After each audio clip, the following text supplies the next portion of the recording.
अब आप लोगों के समक्ष मैं एक अंग्रेज कवि विलियम वर्ड्सवर्थ की एक छोटी सी कविता, जिस 4 पंक्ति की कविता है, इसका भाव बहुत ऊंचा है, वो आप लोगों के समक्ष मैं प्रस्तुत करने जा रहा हूँ। शीर्षक है हु प्रेथ वेल। कौन अच्छी तरह से प्रार्थना करता है, भगवान की स्मृति, भगवान को याद करता है प्रार्थना में, तो कौन ऐसा है जो अच्छी तरह से प्रार्थना करता है। शीर्षक है कि हु प्रेथ वेल। और कविता पहले आप सुन, उसकी हिंदी हम बतला देते हैं।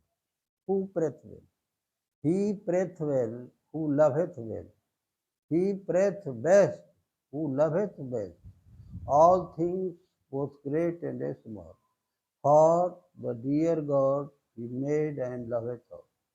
हिंदी इसकी यह है कि विलियम वर्ड्सवर्थ कहते हैं कि जो सबसे अच्छी तरह प्रेम करता है, प्यार करता है, वो उसकी प्रार्थना सबसे अच्छी होती है।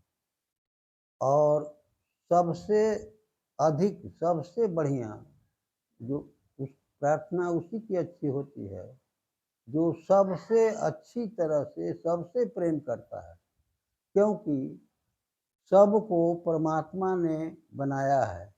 सभी वस्तुओं को और सभी जीवों का निर्माण परमात्मा द्वारा हुआ है, और परमात्मा उन सभी जीवों से और उन सभी वस्तुओं से वह स्वयं प्रेम करता है। तो इस तरह से जो सबसे प्रेम अच्छी तरह से करता है, उसकी प्रार्थना सबसे अच्छी मानी जाती है, और परमात्मा उस पर, उस व्यक्ति पर, उस भक्त पर बहुत खुश होते हैं, क्योंकि सभी जीव उसी शक्ति के द्वारा निर्मित हैं।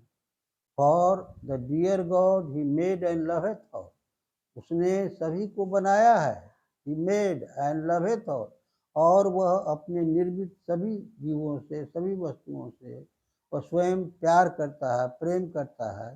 तो जो सबसे अच्छी तरह सबसे प्रेम करता है, उसकी प्रार्थना सबसे अच्छी मानी जाती है, क्योंकि और सभी चीज़ों से, छोटे बड़े पेड़ पौधे, आपने सुना होगा कि जवाहरलाल को फूल से प्रेम था। तो इस तरह से एक और उदाहरण आप समझें कि जैसे किसी का बच्चा है और उस बच्चे को यदि कोई अगल बगल वाला गोद में उठाकर प्रेम करता है, तो उसके माँ बाप बहुत प्रसन्न होते हैं। वो सोचता है कि देखो तो मेरा ही बच्चा है, लेकिन कितना प्रेम कर रहा है। उसी तरह से परमात्मा रूपी गार्जियन ने सभी संतान को, सभी जीवों को बनाया है, और उसके द्वारा निर्मित सभी जीवों से, सभी वस्तुओं से यदि कोई प्रेम करता है, वह प्रेम उस व्यक्ति ही से ही नहीं बल्कि परमात्मा से प्रेम हो जाता है। तो इतना ही कहकर मैं अपनी वाणी को विराम देता हूँ। श्रोताओं